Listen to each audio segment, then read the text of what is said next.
बिस्मिल्लाहिर्रहमानिर्रहीम। तमाम नबियों के सरदार हज़रत मोहम्मद सल्लल्लाहु अलैहि वसल्लम और तमाम मज़ाहिब के सरदार दीन इस्लाम के पैरोकारों, सलामुन अलैकुम। और जिस हस्ती को सरनामा कलाम बनाया है वो हज़रत सैयदना सलार मसऊद गज़नवी अलवी हनफी शहीद रहमतुल्लाह अलैह। तारीख़ विलादत आपकी 21 रजब 405 हिजरी है, 14 जनवरी 1015 ईस्वी। और तारीख़ शहादत आपकी 14 रजब है 424 हिजरी, 14 जून 1033 ईस्वी बनती है। तो तकरीबन उम्र जो है वो टोटल आपकी 19 साल बनेगी। सैयद अब्दुल कादिर गिलानी अल हसनी वल हुसैनी रहमतुल्लाह अलैह 11वीं वाले पीर से 65 साल कबल पैदा हुए। आप उनसे 65 साल कबल पैदा हुए। आज 2015 में दुनिया से गए हुए आपको 981 साल जो हैं वो हो चुके हैं। और आपका मज़ार बहराइच शरीफ यूपी इंडिया में है। जो अल्लाह की मानता है ज़माना उसे जानता है। ये हस्ती, इनकी गुफ्तगू करने से पहले मैं कुछ थोड़ा सा आपका माइंड जो है वो बनाना बड़ा ज़रूरी है, क्योंकि ज़रा गुफ्तगू कुछ हट कर होगी, तो इसलिए ज़रूरी है कि आप पहले जान लें कुछ। ये जो हस्ती हैं इनके नाना सुल्तान नासिरुद्दीन सुबुक्तगीन हैं और आपके सगे मामू हैं हज़रत सुल्तान महमूद गज़नवी रहमतुल्लाह अलैह। हर आदमी जानता है ये आपके सगे मामू हैं। और आपके ननिहाल का शजरा जो है ये नौशेरवां आदिल से जाकर मिलता है, जिनके बारे में आज गुफ्तगू करने लगा हूं। पहले ज़रा ज़हन तैयार कर लीजिए। वालिद की तरफ से आपका शजरा नस्ब जो है वो हज़रत अली के बेटे इमाम मोहम्मद बिन हनफिया से जाकर मिलता है। होना चाहिए था मोहम्मद बिन अली, ये हनफिया क्यों है? आप अपने कबीले की निस्बत से मशहूर हुए। बात को समझ में आ गई? अक्सर लोग एतराज़ करते हैं कि वो ये मौला अली के बेटे हैं तो मोहम्मद बिन अली क्यों नहीं? तो वो अपने कबीले की वजह से, हनफिया कबीला है। हिंदुस्तान के अंदर सलार मसूद गाजी रहमतुल्लाह अलैह, इनको हिंदू भी और मुसलमान दोनों बड़ी अकीदत की निगाह से देखते हैं, सियासतदान छोड़कर। ये जो हस्ती है इनके बारे में शाह आलम रहमतुल्लाह अलैह ने, मैं इन पे भी तकरीर कर चुका हूं। शाह आलम रहमतुल्लाह अलैह ने फरमाया कि अक्सर रूहानी मसाइल के लिए मैं ख्वाजा अजमेर रहमतुल्लाह अलैह की तरफ रुजू करता था, उनकी रूह की तरफ रुजू करता था। तो आप मुझे हज़रत सालार मसूद अलवी शहीद रहमतुल्लाह अलैह की तरफ इशारा फरमाते। तो फिर जब भी आप उनकी रूहानियत की तरफ मुतवज्जे होते तो कहते हैं कि मसाइल मेरे जो हैं वो हल हो जाते। तो शाह आलम रहमतुल्लाह अलैह के रूहानी मसाइल जो है वो मसूद अलवी गाजी रहमतुल्लाह अलैह की रूह की जानिब मुतवज्जे होने से हल होते थे। मैं बता लूँ ना कि किस हस्ती के बारे में गुफ्तगू आज हमारी है। मखदूम शरफुद्दीन यहया मुनीरी रहमतुल्लाह अलैह से उनके एक मुरीद ने सवाल किया कि मसूद सलार मसूद गाजी रहमतुल्लाह अलैह, इनसे हिंदू और मुस्लिम दोनों प्यार करते। तो आपने बड़ा गजब का जवाब दिया। फरमाने लगे, देखो अपनी प्यारी शय जो थी, जान इंसान को अजीज होती है। अपनी जान बचाने के लिए इंसान कितने जतन करता है, कितने काम करता है। तो सलार मसूद गाजी रहमतुल्लाह अलैह ने अपनी जान अल्लाह ताला को दे दी, तो क्यों ना प्यार करें उनसे सब लोग। ये आपने जवाब दिया। तो फरमाने लगे कि अल्लाह ने उनको वो तसर्रुफ अता फरमाया है कि जब चाहें जहां चाहें अपने चाहने वालों को नवाजते। ये शरफुद्दीन यहया मुनीरी रहमतुल्लाह अलैह का जुमला है कि सलार मसूद गाजी रहमतुल्लाह अलैह जब चाहें जहां चाहें अपने चाहने वालों को नवाजते। अब पीर सैयद सुल्तान रहमतुल्लाह अलैह का मुशाहदा सुन लीजिए, ताकि बात जो है ना वो दलील के साथ साबित हो जाए। आपके मलफूजात में मरकूम है कि आपने बाबा फरीदुद्दीन गंज शक्कर रहमतुल्लाह अलैह के पोते शेख अलाउद्दीन रहमतुल्लाह अलैह के कहने पर 12 साल ख्वाजा कुतुबुद्दीन बख्तियार काकी रहमतुल्लाह अलैह के करीब जो कब्रिस्तान है वहां एक कब्र बनी हुई थी, वहां बैठकर आपने 12 साल गुजार दिए। लेकिन जिस मकाम पर आप जाना चाहते थे उस मकाम पर नहीं पहुंच पा रहे थे। यह मतलब नहीं कि आपको कुछ मिला नहीं है। अल्लाह ताला की इबादत तो आदमी एक लम्हा करे तो बहुत कुछ मिल जाता है। आप जिस मकाम को हासिल करना चाहते थे वो मकाम नहीं मिला। तो एक दिन उसी जो कब्र नुमा जगह थी उससे बाहर बैठे हुए हैं आप, एक आदमी आपके सामने से गुजरा। तो आदमी आपके सामने से गुजरा, वो कोड़ी था, उसका जिस्म जो है वो खराब हो चुका हुआ था, ये स्किन जो है ना वो खराब हो चुकी थी। वो बेचारा जा रहा है और रो रहा है। सामने की समझ से एक घुड़सवार आया, उसके साथ उन्होंने मारना शुरू कर दिया। वो जो घोड़े को उन्होंने मारा, मारते जा रहे, मारते जा रहे, मारते जा रहे, मारते जा रहे, वो मार खाता खाता गिर गया और आफरीन वो भी आगे से कुछ नहीं बोला। लेकिन पीर सैयद सुल्तान रहमतुल्लाह अलैह कहते हैं कि मैं बड़ा हैरान हुआ कि वो जू जू उसे मारते हैं उसकी वो स्किन ठीक होती जा रही है, और जब वो मारकर रुक गए तो वो आदमी एकदम से बिल्कुल शिफायाब हो गया, ठीक हो गया। और जब वो जाने लगे तो मैं पीछे दौड़ा, वो घुड़सवार जब वो जाने लगे तो मैं पीछे दौड़ा। जब मैं पीछे दौड़ा तो मैंने कहा हुजूर आप कौन हैं, बताते तो जाइए। तो फरमाने लगे मुझे लोग सलार मसूद कहते हैं। हाय हाय, हर वली की विलायत की देग में रूहानियत का नमक मेरे हाथ से डलता है। अल्लाह अकबर जल्ला शान, क्या जुमला है ये। हर वली की विलायत की देग में नमक मेरे हाथ से डलता है। इसके बाद आप बहराज, ये जुमला जब सुनिए, वो तो बहराज की तरफ रवाना हो गए। तो फरमाते हैं कि 12 साल मैंने वहां जो गुजारे, उसके बाद फिर मैं वहां से उठा और आपकी खानकाह में पहुंचा, आपके दरबार पे पहुंचा, बहराज शरीफ में। वहां जाकर मैंने एक बहुत अरसा फिर मैंने क़याम किया, तो अल्लाह ताला ने मुझे उनके सदक़े से वो मकाम अता फरमा दिया जिस मकाम पे मैं जाना चाहता था। अब सुन लीजिए हजरत मीर सैयद अली कव्वाम रहमतुल्लाह अलैह का जुमला।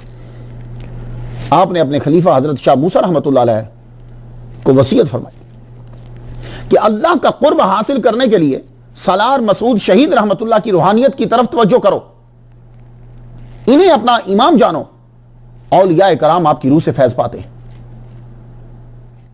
सुल्तान मोहम्मद तुगलक, नाम तो आपने सुना होगा इनका। इस बादशाह ने बांगर मियों से वापसी पर सरकार सलार मसूद गाजी के दरबार पर हाजिरी दी और खुदाम की नजर बोसा नजराना किया। सुल्तान फिरोज शाह तुगलक, इस बादशाह का बड़ा अरसा जो है वो बहराज शरीफ में गुजरा है, मुजावरी में, बल्कि सिर्फ ये नहीं कि मुजावरी में गुजरा, बहुत सी इमारत तमीर करवाई, इहाता सैयद सलार, जंजीरी गेट, नाल दरवाजा, हजरत रजब सलार का मजार, महफिल खाना।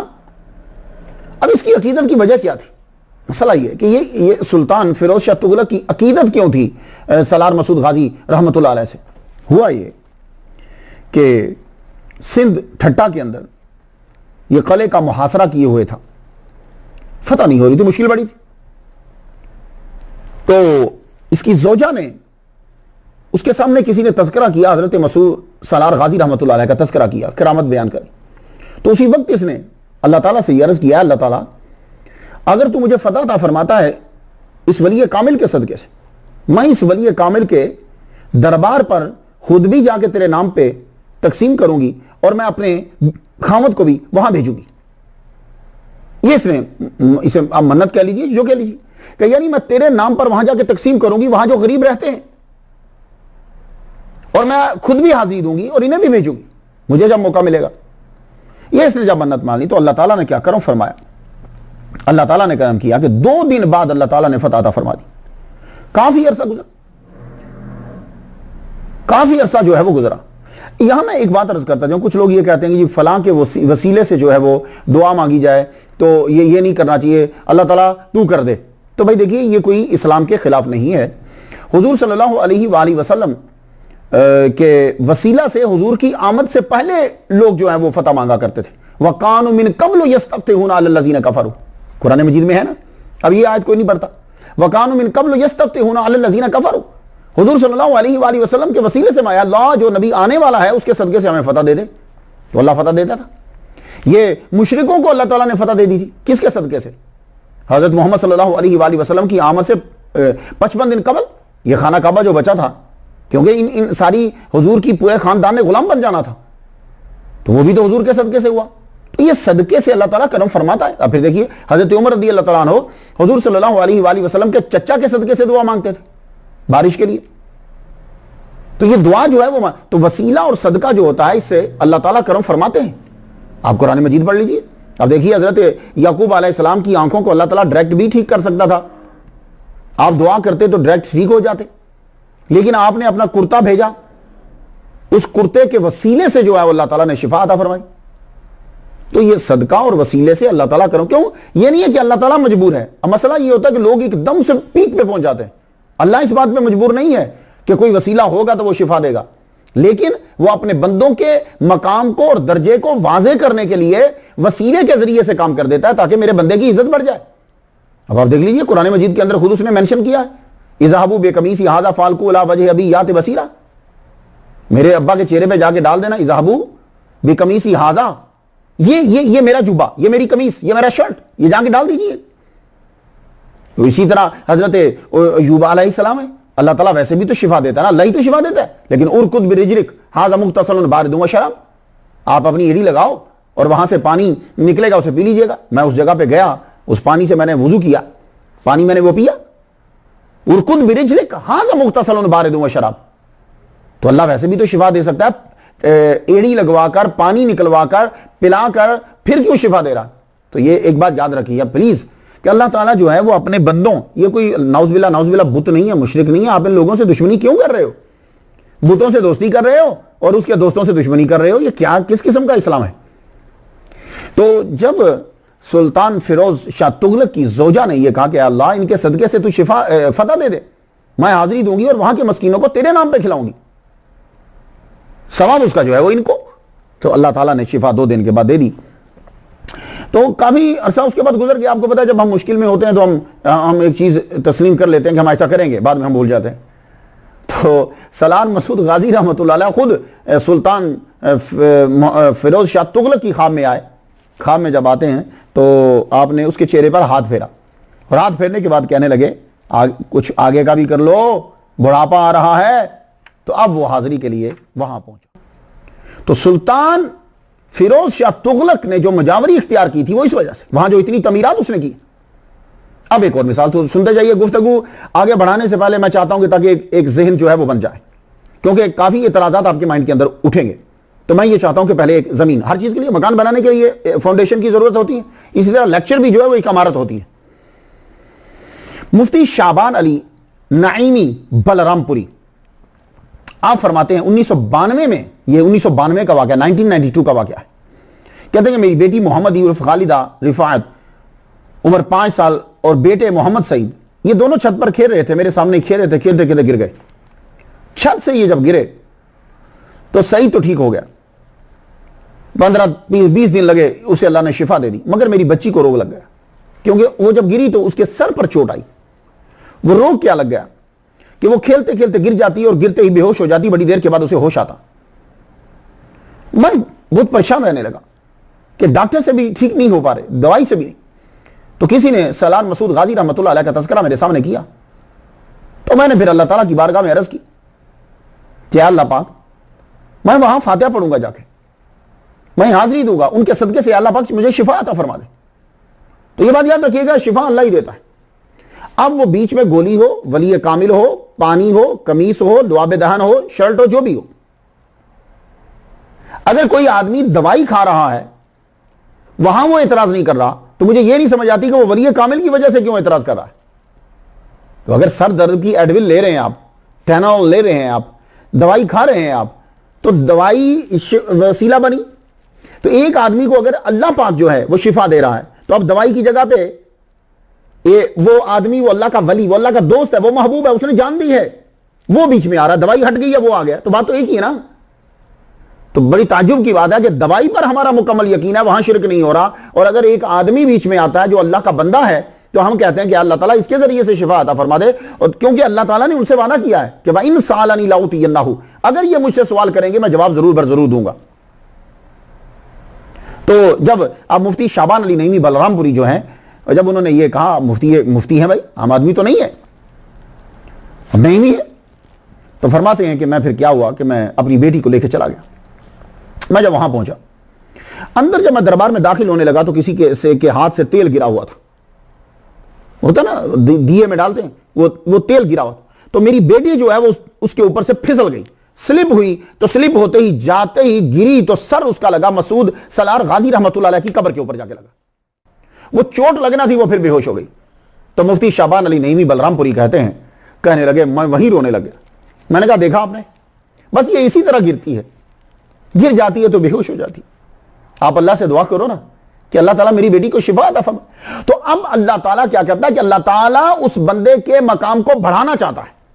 ये बुतों के मकाम को नहीं बढ़ाता, वो अल्लाह ताला अपने नेक बंदों के मकाम को बढ़ाता है। तो अल्लाह ताला ने आपकी दुआ को जो है वो कबूल किया, बच्ची जो है वो होश में आई। तो मुफ्ती शाबान अली नईमी फरमाते हैं कि ये इसके बाद फिर मेरी बेटी कभी गिरी नहीं खेलते खेलते और ना कभी बेहोश हुई। अल्लाह अकबर जल्ला शान। तो ये वो वली कामिल हैं मसूद सलार गाजी रहमतुल्लाह अलैह कि आपने जिहाद अकबर और असगर दोनों किए। ये बात याद रखिए, अक्सर औलिया कराम जिहाद अकबर करते हैं, जिहाद असगर का उन्हें मौका नहीं मिलता। ये नहीं है कि वो उसके मुखालिफ होते हैं, वो जिहाद अकबर में रहते। तो ये वली कामिल, आइए अब गुफ्तगू आगे बढ़ाते हैं। मकाम कुछ समझ लिया आपने, गुफ्तगू मैं आगे बढ़ाना चाहता हूं, लेकिन मैं तौहीद बयान किए आगे कैसे जा सकता हूं, और फिर वो मखसूस चेन बयान किए मैं कैसे आगे जा सकता हूं। मेरी तो वो जान है वो चेन। तो समाप्त कर लीजिए, फिर आगे गुफ्तगू बढ़ा लेते हैं।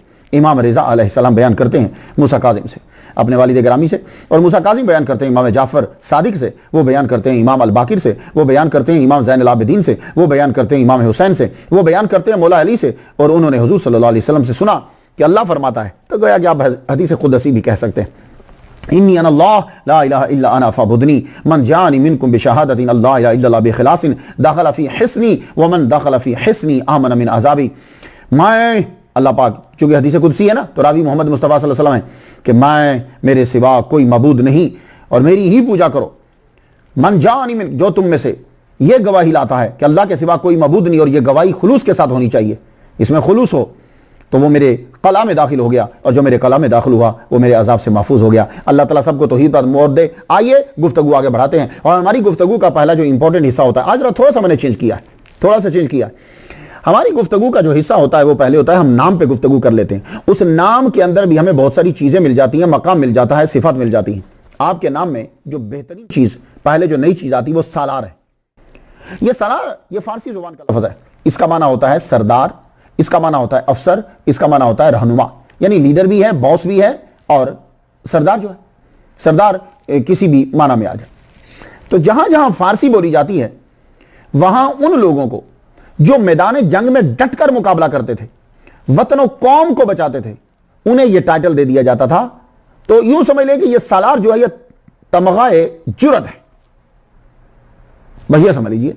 यह फारसी इलाकों के अंदर, वहां जैसे बहुत सारे औलिया कराम हैं और बहुत सारे खानदान हैं कि जिनको सलार का टाइटल दिया गया, कि जिन लोगों ने क्या किया कि जब तातारी हमला करते थे तो वो खानदान जो है वो आगे बढ़कर अपनी जान कुर्बान करने के लिए निकल पड़ता था, तो उसको फिर कौम सालार का टाइटल दे देती। तो ये भी, ये जो सालार है, इसका इनके खानदान में भी ज्यादातर जो लोग हैं वो फौज के अंदर शामिल है। और यूं भी आप समझ सकते हैं कि सालार का टाइटल, जैसे आजकल कमांडर का टाइटल दिया जाता है, ऐसे ही सालार का टाइटल होता है। तो ये सालार जो है वो आपके खानदान को बहादुरी के तौर पर अता हुआ। मसऊद, ये अरबी है और इसका माना होता है नेक वक्त। गजनवी, ये गजनवी जो है इसका माना अफगानिस्तान के शहर गजनी का रहने वाला। वैसे गजनवी जो है ये किनाया है, जब गजनवी कहा जाता है तो जहन में एक ही चीज आती है, हजरत सुल्तान महमूद गजनवी रहमतुल्लाह अलैह। ये एक ही हस्ती जो है, कुछ लफ्ज ऐसे होते हैं कि वो नाम के बराबर हो जाते हैं। गौस पाक फौरन नाम जाएगा, हालांकि बहुत से औलिया का टाइटल है ये, लेकिन जब गौस पाक बोलेंगे फौरन अब्दुल कादर गिलानी। तो इसी तरह गजनवी जो है, जब आप बोलेंगे फौरन गजनवी मशहूर हुआ हमारे जहनों के, पाकिस्तानियों के जहन के अंदर, इंडिया के लोग, वो गजनवी हजरत सुल्तान महमूद गजनवी, जो मामू लगते हैं सलार मसूद गजनवी रहमतुल्लाह अलैह के। अलवी, आपके नाम के साथ अलवी आता है। ये अलवी कौन होते हैं? ये अलवी जितने हैं इनकी आगे मुख्तलिफ शाखें हैं, अवान भी इन्हीं की शाख है। अलवी उसे कहते हैं कि जो हजरत मौला अली शेर खुदा रदी अल्लाह ताला अन्हु के बेटे हैं, लेकिन बीबी फातिमा से नहीं। एक बात मुझे और बताइए, शाह वजीहुद्दीन रहमतुल्लाह अलैह, वो भी सैयद हैं, उनके खानदान से एक फर्द हैं, उन्होंने मुझे कॉल की इंडिया से, क्योंकि कुछ बातें ऐसी होती हैं कि मैं जो है वो किताबों से पढ़ता हूं और अपनी अकल से सोचता हूं। तो ना सारी किताबें मेरे पास हैं, ना सारी अकल मेरे पास है, तो कहीं ना कहीं कोई ना कोई बात तो रह जाएगी। तो इसलिए जितने भी खानदान हैं, मैं उनके आबा अजदाद का जब तज़किरा करता हूं तो मैंने पहले से कह दिया है कि मैं उनकी तरह से बयान नहीं कर सकता। उनका इल्म मेरे से ज्यादा है, उनकी अकीदत मेरे से ज्यादा है। तो वो वजीहुद्दीन रहमतुल्लाह अलैह, मैंने उनको अलवी कहा, तो उनके जो खानदान से हैं उन्होंने मुझे फरमाया, कहने लगे कि अलवी एक दौर ऐसा भी गुजरा है कि सादात को नौकरी नहीं दी जाती थी एहतराम की वजह से। ये बात कहते थे कि जो हसन हुसैन की औलाद है, बीबी फातिमा की औलाद है, इनको हम अपने पास नौकर नहीं रखेंगे। क्यों? बेअदबी है। तो अब होता क्या था कि जब उनको नौकर नहीं रखते थे एहतराम की वजह से, उन बेचारों को कहीं भी नौकरी नहीं मिलती था, वो जाएं तो जाएं कहां। तो फिर वो खुद को कह देते थे हम अलवी हैं, कि बीबी फातिमा की औलाद से नहीं है, मौला अली की औलाद से। तो ये भी एक दौर गुजरा। तो आप अलवी हैं, लेकिन आप वाकई ही मौला अली की औलाद से हैं। मौला अली के बेटे मोहम्मद बिन हनफिया और उनकी औलाद से आपका शजरा नस्ल। तो फरहंग आसफिया में यूं है, सालार मसूद बिन सलार साहू बिन अताउल्लाह गाजी बिन ताहिर गाजी बिन तैयब गाजी बिन मोहम्मद गाजी बिन उमर गाजी बिन बतल गाजी बिन अब्दुल मन्नान बिन मोहम्मद हनफिया बिन अली उल मुर्तज़ा। ये मैंने फरहंग आसफिया से, वो भी एक सैयद साहब की लिखी हुई बड़ी टॉप की लुगत की किताब। तो सलार मसूद गाजी रहमतुल्लाह अलैह मौला अली की औलाद से है। बात को समझ में आ गई? अब आ जाइए, उनके नाम के साथ गाजी लगता है, उनके नाम के साथ शहीद भी लगता है। बहुत पुरानी बात है।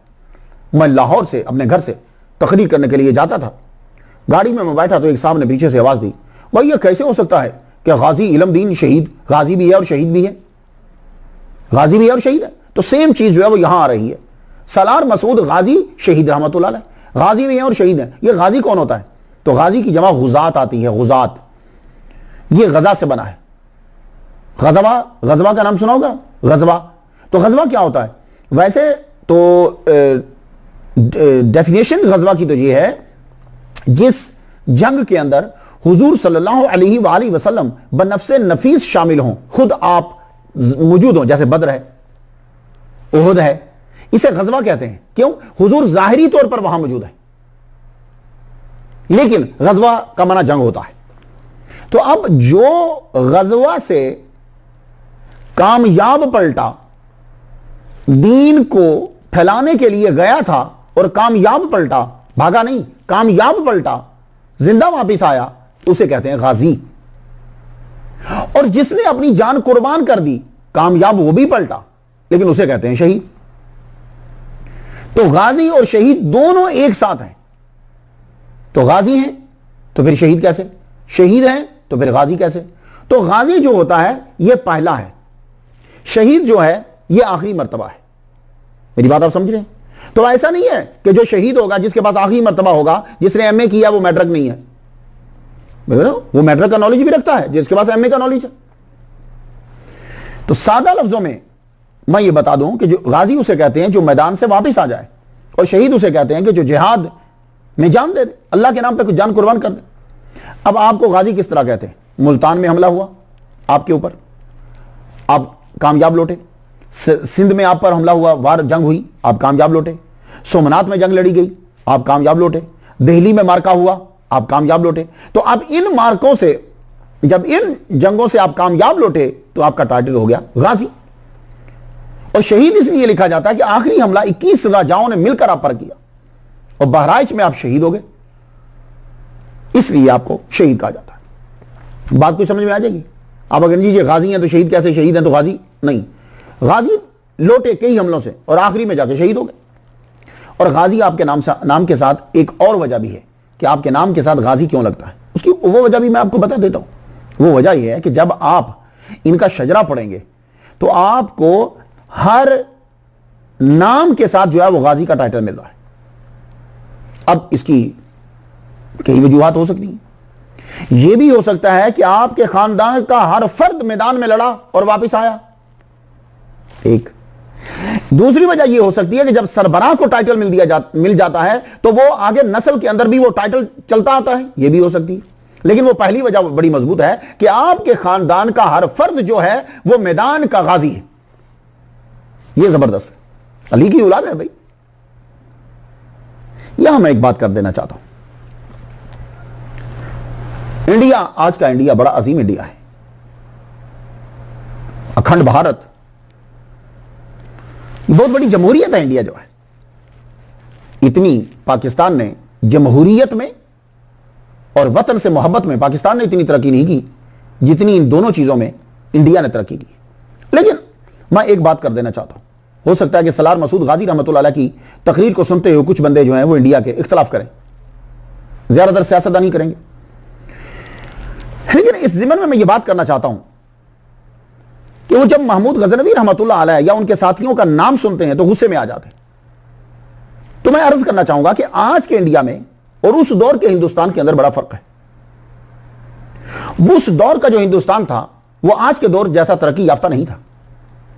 उसमें हर राजा की जो अपनी स्टेट होती थी, रियासत होती थी, वो एक मुल्क होता था। तो इसलिए उस दौर के मामलात को लेकर आज के दौर के ऊपर लागू करना यह एक अजीब सा हो जाएगा, यह नुकसान देगा।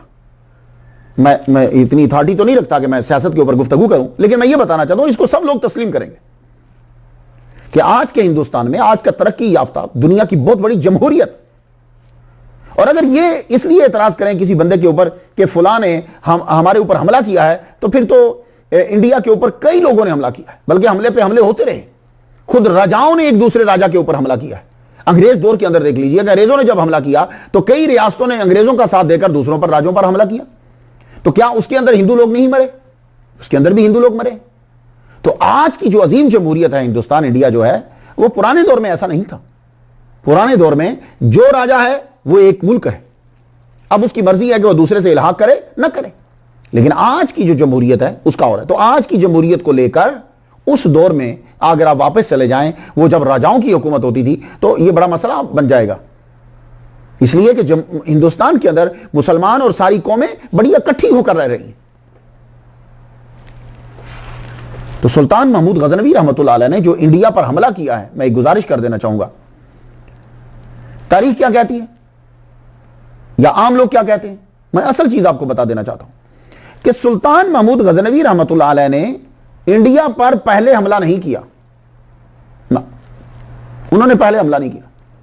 उनके जो वालिद गिरामी, जो नाना है सलार मसूद गजनवी रहमतुल्लाह अलैह के, गाजी रहमतुल्लाह अलैह के जो नाना है, उनके ऊपर सबसे पहले इंडिया के राजा जयपाल ने जाकर 984 में गजनी पर जाकर हमला किया है। यह बात याद रखिए। हां, सुल्तान सबुक्तगीन जो हैं, जो सुल्तान महमूद गजनवी के अब्बा हैं, उन पर जाकर राजा जयपाल ने 984 में जाके हिस्ट्री पढ़ लीजिए, यह पहला हमला किया। और जब यह हमला किया तो उस वक्त हालत क्या थी? हालत यह थी कि सुल्तान महमूद गजनवी रहमतुल्लाह के अब्बा जो हैं वो बुखारा में फंसे हुए थे और बेटे को घेर रखा था डाकुओं ने और बागियों ने नेशापुर के अंदर।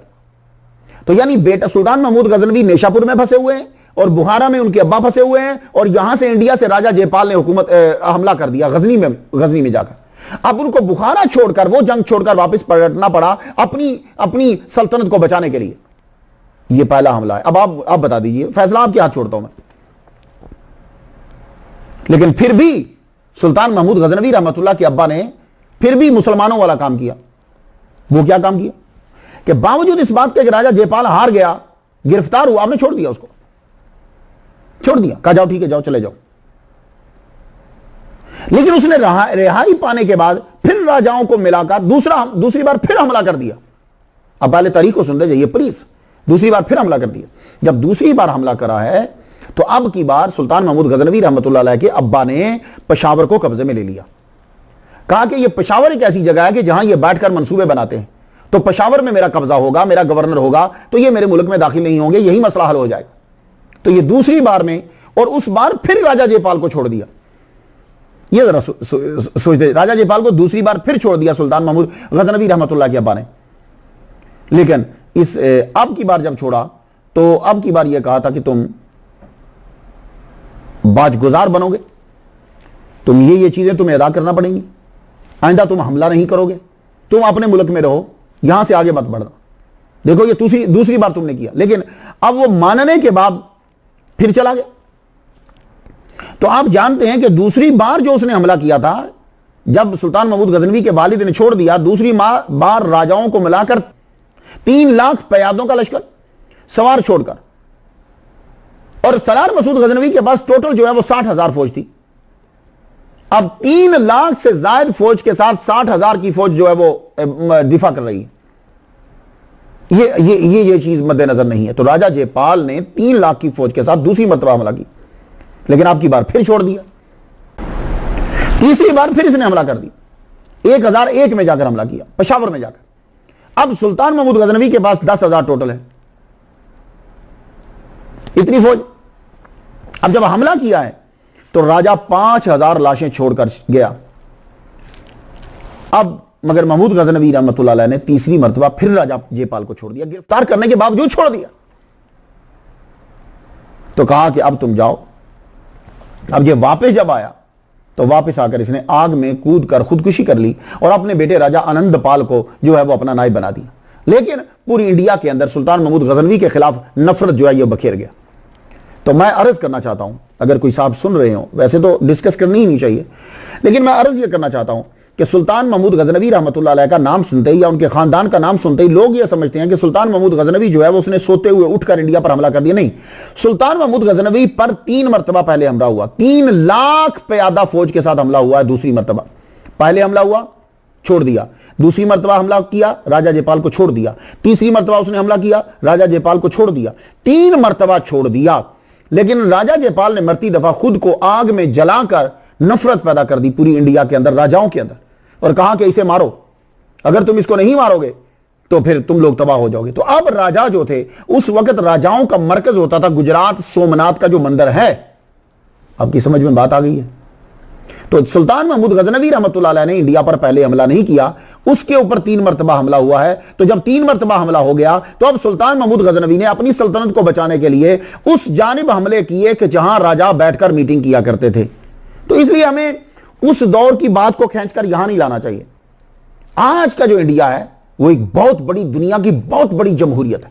इंडिया का हर फर्द अपने मुल्क से जो है वो प्यार करता है, ये बात याद रखिएगा। तो आज के और उस दौर के दोनों में फर्क है।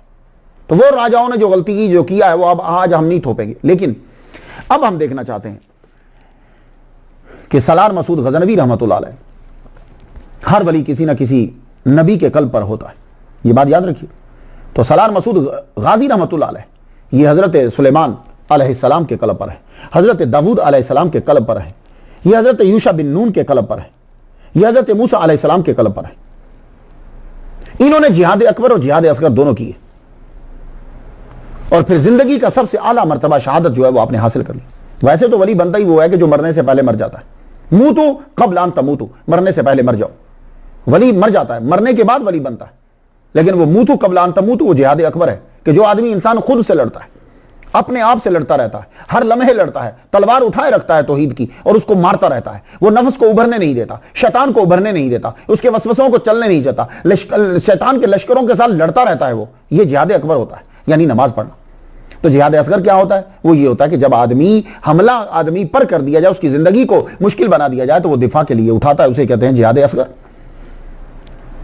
अब आ जाइए आपके अजदाद पे गुफ्तगू करते। आपके वालिद का असल नाम जो है वो सालार साहू है। ये सालार मैं आपको बता चुका हूं, और मुझे ये लगता है कि आपके वालिद गिरामी का नाम असल नाम सालार ही है, कि ये टाइटल ही आपका असल नाम बन गया। ये साहू जो है ये बाद में लगा होगा जब आप इंडिया में आए होंगे। ये इंडिया में, क्योंकि साहू जो है ये हिंदी जुबान का लफ्ज है, और साहू ये इसका हिंदी लफ्ज जो है इसका माना होता है खैरख्वाह, दोस्त। तो सलार मसूद गाजी रहमतुल्लाह अलैह के अब्बा की सखावत जब लोगों ने देखी तो आपको साहू का नाम दिया।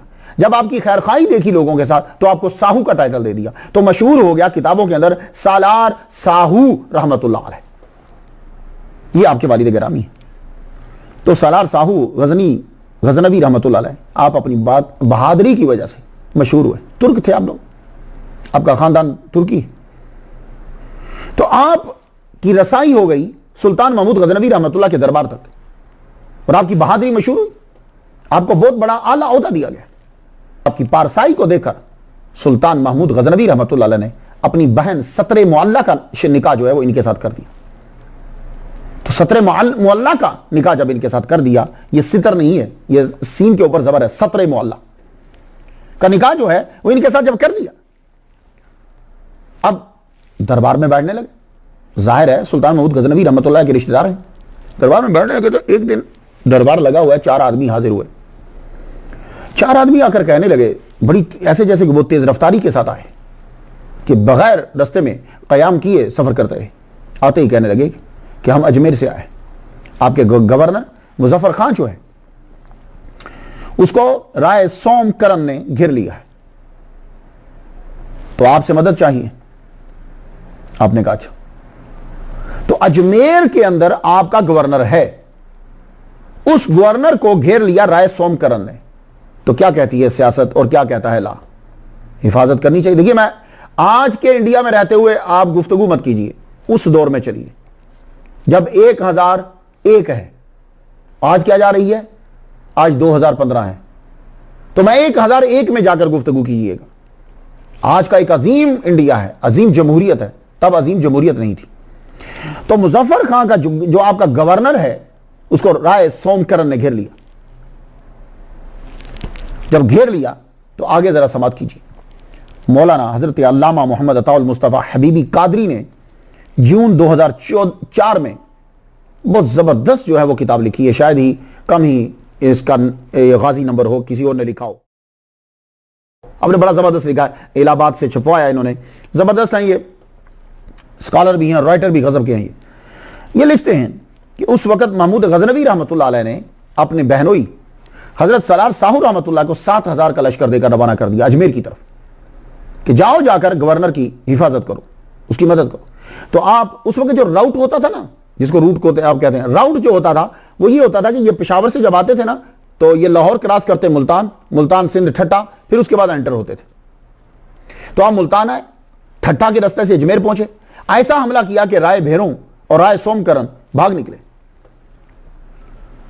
तो आप फिर वापस गजनी नहीं गए। सलार मसूद के अब्बा जो हैं वो सलार साहू रहमतुल्लाह अलैह, ये गजनी दोबारा नहीं गए, आपने अजमेर में ही क़याम कर दिया और अजमेर में रहकर आप तबलीग करने लगे। उस दौर के अंदर जो भी कोई भी आता था, सिर्फ मुबल्लिग ही नहीं, जो भी इस साइड से आता था, मावराउ नहर से आता था या अरब से आता था, और उसकी वो एक मुबल्लिग होता था, खा वो ताजिर हो, खा वो मुबल्लिग ही हो या वो हाकिम हो। उसका मकसद ये होता था कि इस्लाम की सच्चाई जो है वो इन लोगों तक पहुंच जाए। वो इसी मकसद के लिए यहाँ आया करते। तो हजरत सलार साहू रहमतुल्लाह अलैह फिर दोबारा गजनी नहीं गए। आपने अजमेर को ही अपना मकाम बना लिया। अल्लाह अकबर जल्ल, अजमेर को ही अपना ठिकाना बना लिया। जब वहां आप रहने लगे तो सुल्तान महमूद गजनवी रहमतुल्लाह ने आपकी जोजा को बाद में अजमेर रवाना कर दिया। आप शव्वाल 404 हिजरी में सलार साहू रहमतुल्लाह की जोजा और सुल्तान महमूद गजनवी रहमतुल्लाह अलैह की बहन ये अजमेर शरीफ में पहुंच गई। 21 रजब 405 हिजरी को अजमेर के अंदर हजरत सालार मसूद गाजी रहमतुल्लाह अलैह की विलादत हुई। ये विलादत का होना है कि ये इतला जो है वो गजनी के अंदर भी पहुंचाई। महमूद गजनवी को जब मालूम हुआ कि मेरा भांजा पैदा हुआ है, 9 दस्तरखान मिठाई के जो है वो तकसीम किए गए दरबार के अंदर। बहुत से तहाइफ जो है वो अजमेर की तरफ भेजे गए, गरीबों में बहुत से तहाइफ बांटे गए। ये ना सिर्फ गजनी में हुआ बल्कि सलार मसूद गाजी रहमतुल्लाह अलैह की विलादत के मौके पर अजमेर के अंदर भी ऐसा ही हुआ। अजब बांटा गया। अल्लाह अकबर जल्ल शाह। बच्चे ने तलवारों और शाहसवारों के साथ परवरिश पाई। हजरत सुल्तान महमूद गजनवी रहमतुल्लाह अलैह का फिर एक दिन लेटर आता है, खत पहुंचा अपने बहनोई को कि आप राजा कन्नौज को समझाएं।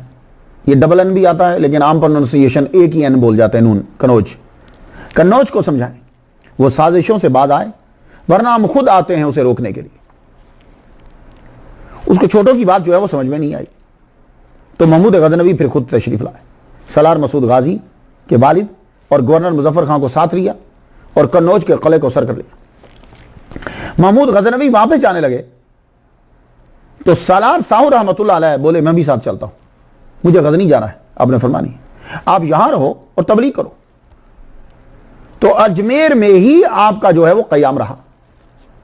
अजमेर में आप रहे तो अजमेर के अंदर ही परवरिश पाई है सलार मसूद गाजी रहमतुल्लाह अलैह ने। 4 साल 4 माह के जब हुए, शऊर पैदा हुआ, अब रस्म बिस्मिल्लाह हुई। तो तख्ती के ऊपर बिस्मिल्लाह कौन लिखेगा? तो भाई तख्ती पे बिस्मिल्लाह लिखने के लिए आपके अपने लश्कर के अंदर ही एक जबरदस्त सैयदजादे बीबी फातिमा की औलाद के, माकूल और मनकूल और अस्करी कुव्वत के भी माहिर हैं इल्म के, हजरत सैयद इब्राहिम रहमतुल्लाह अलैह, जिनका ओहदा क्या है, 12,000 ही है अकबर बादशाह की लैंग्वेज के अंदर, क्योंकि मुगलों ने ओहदे यूं बांटा करते थे, 12,000, 10,000, 5,000, ये अंडर में ये ओहदे दिया करते। तो यानी उनका ओहदा जो है वो ये था कि आप उसको अकबर की लैंग्वेज में 12,000 ही कह सकते हैं। यानी इसे भी छोड़िए, कमांडर इन चीफ है पूरी फौज के सेनापति, आपको उस्ताद मुकर्रर किया गया सलार मसूद गाजी रहमतुल्लाह अलैह का। अब आप देखिए कि एक ही उस्ताद के पास 3 इल्म है, तसव्वुफ, मुरवजा उलूम जो मुसलमानों में पढ़ाए जाते हैं वो, और तलवार चलाना और घुड़सवारी। ये बहुत जबरदस्त ये महारत तामा होती है। शाहसवार मालूम है किसे कहते हैं, चलते हुए दौड़ते हुए घोड़े के ऊपर बैठ जाना, और हम तो रुके घोड़े के ऊपर बैठे तो गिर जाते हैं ना, तो वो चलते हुए घोड़े के ऊपर बैठ जाते हैं। तो अब उस्ताद आपको सिखाने लगे अरबी उलूम, अस्करी उलूम, 11 साल की उम्र तक साथ साथ पढ़ाई भी चलती है, साथ साथ दूसरे काम भी चल रहे हैं।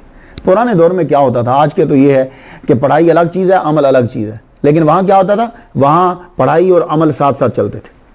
तो जब आदमी पढ़कर निकलता था तो किताबें अमल में आ चुकी होती थी। आजकल तो ये होता है कि किताबें इधर हैं, अमल देखेंगे बाद में। लेकिन उस दौर में, अब ये बचपन का ये आलम है, सलार मसूद गाजी रहमतुल्लाह अलैह का बचपन का ये आलम है, बावुज़ू रहते, फराइज़ तो छूट ही नहीं सकते, नवाफिल की भी पाबंदी हो रही, नवाफिल की पाबंदी। और ये बात याद रखिए कि शैतान का बड़ा हरबा होता है, पहले वो मुस्तहब्बात छुड़ाता है, फिर वो सुनन छुड़ाता है, फिर आस्ता आस्ता फ़राइज़ के अंदर भी बेड़ा गर्क करता रहता है, और जब समझता है कि फ़राइज़ कबूल नहीं हो रहे तो फिर फ़राइज़ पे पक्का कर देता है। ये आज का उसका सबसे बड़ा हरबा है शैतान का। जितने लोग मेरी समात कर रहे हैं, बात तकरीर सुन रहे हैं, वो गौर से सुन लीजिए। मुस्तहब्बात छुड़वाएगा, सुनन छुड़वा देगा। देखा आप अक्सर लोग सर पे पगड़ी तो बड़ी दूर की बात है, सर पे टोपी नहीं रखते, नमाज पढ़कर चले जाते हैं, सुनन नहीं पढ़ते। मिलाद शरीफ के ऊपर हदीस मांगेंगे, और ये सुनन के ऊपर इतनी पुख्ता हदीसें हैं, बुखारी में, मिशकात में, तिरमिज़ी में, नसाई में, इब्न माजा में, कोई तस्लीम नहीं करेंगे। तो ये क्या है कि शैतान ने सुनन छुड़वा दी, पहले मुस्तहब्बात छुड़ाए, फिर सुनन छुड़ाई। अब क्या है, वो फ़राइज़ भी इस तरह से अदा किए जाते हैं कि वो कबूल नहीं होते। तो एक चीज़ कबूल ही नहीं होती तो शैतान कहता है जाओ पढ़ो या ना पढ़ो, मुझे इससे क्या है, बल्कि जिनकी नहीं होती उन पर जोर देता लो पढ़ो तुम, क्यों, कबूल ही नहीं होगी। तो इसलिए मुस्तहब्बात और सुनन हमारे बुजुर्गान दीन हर चीज पर अमल करवाते थे। तो सलार मसूद गाजी रहमतुल्लाह अलैह को सुनने वालों सुनो, आप बावुज़ू रहते थे। ये स्टोरीज इतनी मैं 12-12, 14-14 दिन जो स्टडी करता हूं, इसलिए नहीं करता कि मैं आपको स्टोरी सुना दूं। मेरा मकसद सिर्फ ये होता है कि आप उनके मानने वाले हो तो ये जानो कि वो ये भी करते थे, हमें भी इसी तरह करना है। अब कितने लोग जाते हैं सलार मसूद गाजी रहमतुल्लाह के दरबार पर, तो कितने वो खुश होंगे अगर आप भी बावुज़ू रहे हर वक्त।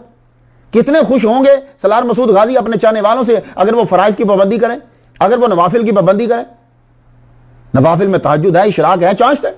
सलार मसूद गाजी रहमतुल्लाह खुश होंगे, वाह भाई मेरा चाहने वाला आया, ये मेरी बातों पे अमल कर रहा है। असल चीज ये है। फराज और दीवान में भी अपने वालिद गिरामी के साथ बैठते। तो चूंकि आप सुल्तान महमूद गजनवी के भांजे हैं तो अपने फौज वाले तो जानते ही हैं, दूसरे लोग भी जानते हैं। हजरत सलार साहू रहमतुल्लाह अलैह को सुल्तान महमूद गजनवी रहमतुल्लाह का खत मौसूल हुआ कि क़िला काहिलर के अंदर गवर्नर की जाकर मदद कीजिए, आधी फौज कन्नौज में छोड़िए और आधी साथ ले जाइए और शर पसंदों का जाके कला कमा कीजिए। मोहम्मद अताउल मुस्तफ़ा हबीबी कादरी ने लिखा कि आप काहिलर से फिर रवाना हुए, आधी फौज आपने यहां छोड़ी, आधी फौज लेकर जब आप रवाना हुए तो आपकी फौज अभी पहुंची नहीं है कि शरपसंद वहां से भाग गए। वो डाकू, वो चोर, वो जो दहशतगर्द वो भाग गए। आपने उनका पीछा किया, उनको पकड़ा, पकड़ने के बाद आपने उनको गिरफ्तार किया, कुछ गिरफ्तार हो गए। तो वहां की जागीर जो है वो सारी आपको अता कर दी, अजमेर जो है वो उसके हवाले करो और तुम खुद अपने लश्कर के साथ यहां आ जाओ जो तुम्हारे खास जमात है। तो आप जब यहां रहने लगे तो बाकी फैमिली को भी अजमेर से बुला लिया। सलार मसूद गाजी रहमतुल्लाह की वालदा, सत्र मोहल्ला उस्ताद मोहतरम सैयद इब्राहिम रहमतुल्लाह अलैह और लश्कर सारा वहां पहुंचा। जब आप वहां से चले, क्योंकि आधा लश्कर तो वहां था, तो जब सलार मसूद गाजी, सैयद इब्राहिम और आपकी वालिदा मोहतरमा और कुछ लश्कर जब आप अजमेर से चल रहे हैं, काहिलर की जानिब आ रहे हैं आप, तो रस्ते में आपके कत्ल की साजिश बना ली गई। वो साजिश क्या की गई कि आपके पूरे लश्कर की दावत की जाएगी। दावत करने के बाद जो है वो खाने के अंदर जहर मिला दिया जाएगा। तो जब फौज खाएगी तो वो खाते ही मर जाएगी, लड़ने की जरूरत ही नहीं। ऐसा ही हुआ। आप जा रहे हैं तो रास्ते में क्या हुआ कि शिव, इसका ताल्लुक गजनी के दरबार के अंदर भी था, ख्वाजा हसन के जरिए से, जो वजीर है। इसने कहा जी मैं चाहता हूं, हम चाहते हैं कि आपके पूरे लश्कर की ज़ियाफत कर दी जाए, मेहमान नवाजी हो। आपने फरमाया नहीं, हम खाना नहीं खाएंगे। आप वहां से आगे बढ़ गए। आगे जब बढ़े आप, कुछ ही मनाजिल आपने तय की कि फिर दोबारा से उसका बंदा आया, कहने लगा जी ठीक है आप खाना नहीं खाते तो आप सारे लश्कर के लिए मिठाई भेजी गई। मिठाई जब आप पहुंची तो आपने फौरन से हिदायत कर दी कि कोई आदमी मिठाई नहीं खाएगा, मिठाई को हाथ नहीं लगाना। मिठाई रख दी गई, वो आदमी चला गया, तहाइफ दे दिए, ठीक है तुम जाओ। मिठाई उठाकर पहले जो है वो चेक की गई, जो ही जानवर को खिलाई गई जानवर मर गया। जानवर मरा तो आपने कहा सारी मिठाई जो है वो इसको 12 से चेक करो। चेक किया गया, पता चला तमाम मिठाई के अंदर जो है वो जहर मिला दिया गया।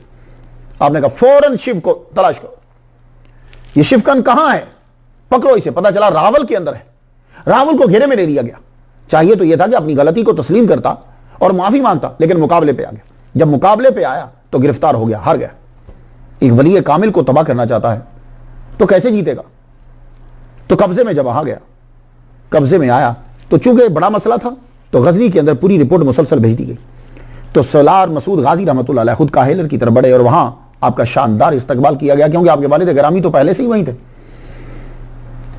काफी अरसा वहां गुजरा तो सुल्तान महमूद गजनवी रहमतुल्लाह अलैह आपका लेटर पहुंचा कि मैं सोमनाथ की तरफ बढ़ रहा हूं, तो आप लोग भी सब जो है वो वहां पहुंच जाओ। आप सोमनाथ की तरफ बढ़े।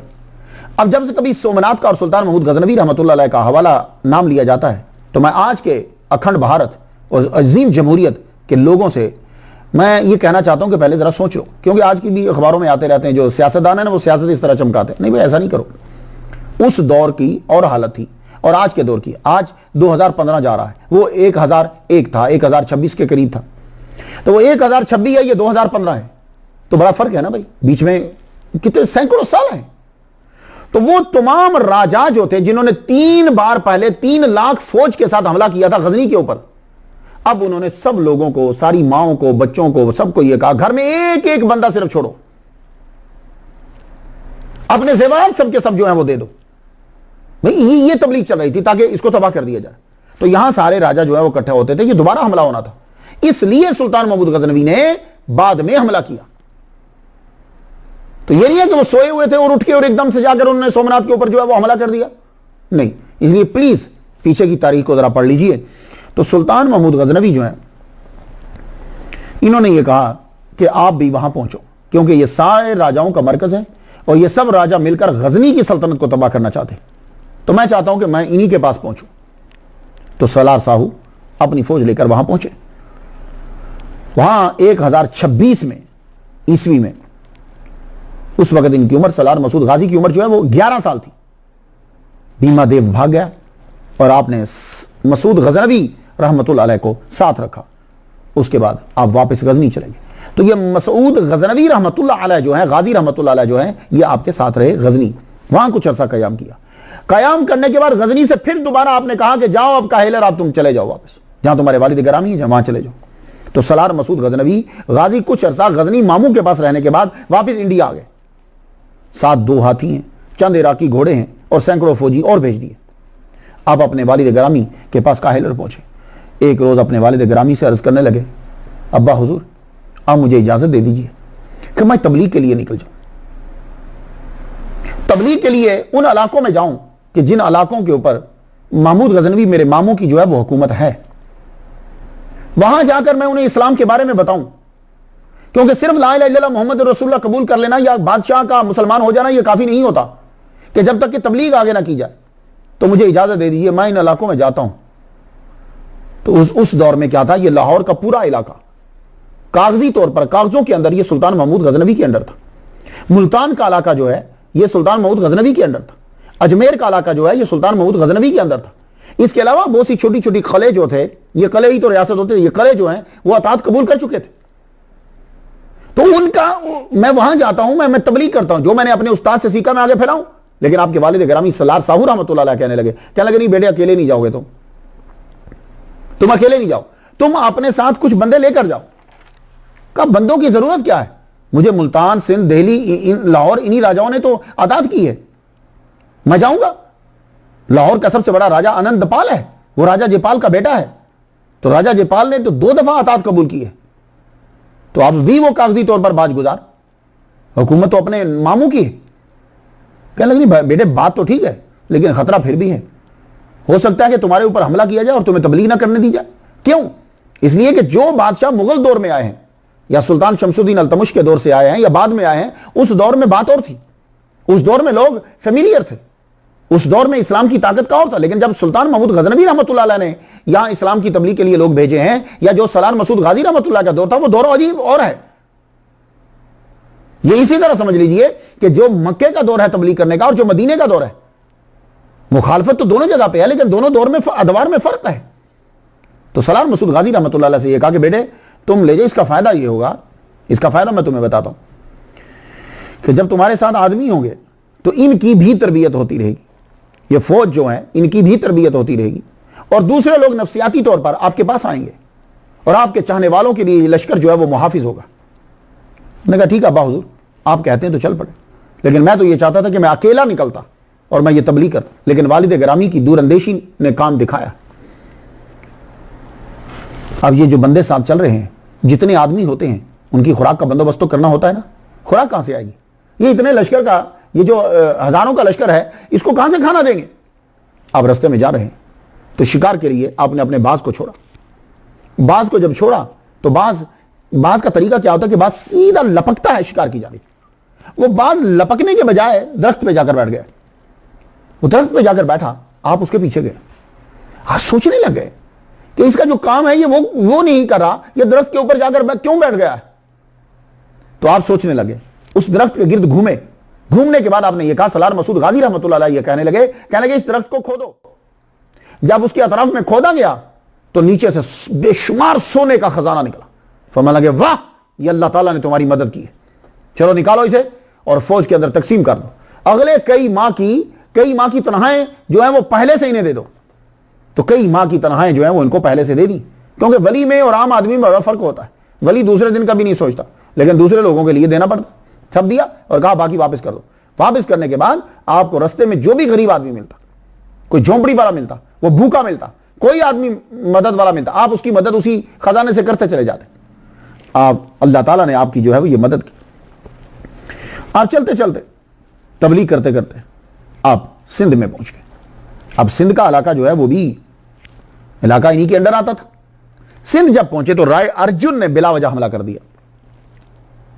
अब जब उसने हमला कर दिया तो आपने एक पहली दफा मैसेज पूछाया सलार मसूद गाजी रहमतुल्लाह। आपने फरमाया देखो, मुझे ना तो सिंध में रुकना पसंद है, ना तेरे आगे झुकना पसंद है।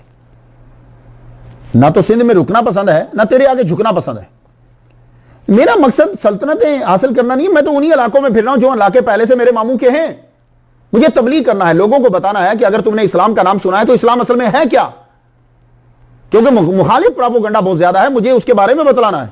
लेकिन नहीं, राय अर्जुन ने जब हमला कर दिया तो आपने अपने जर्नैल अमीर हसन अरब और अमीर बायजीद को 5000 का लश्कर देकर भेजा। फरमाया जाओ समझाओ, नहीं समझता तो भगाओ।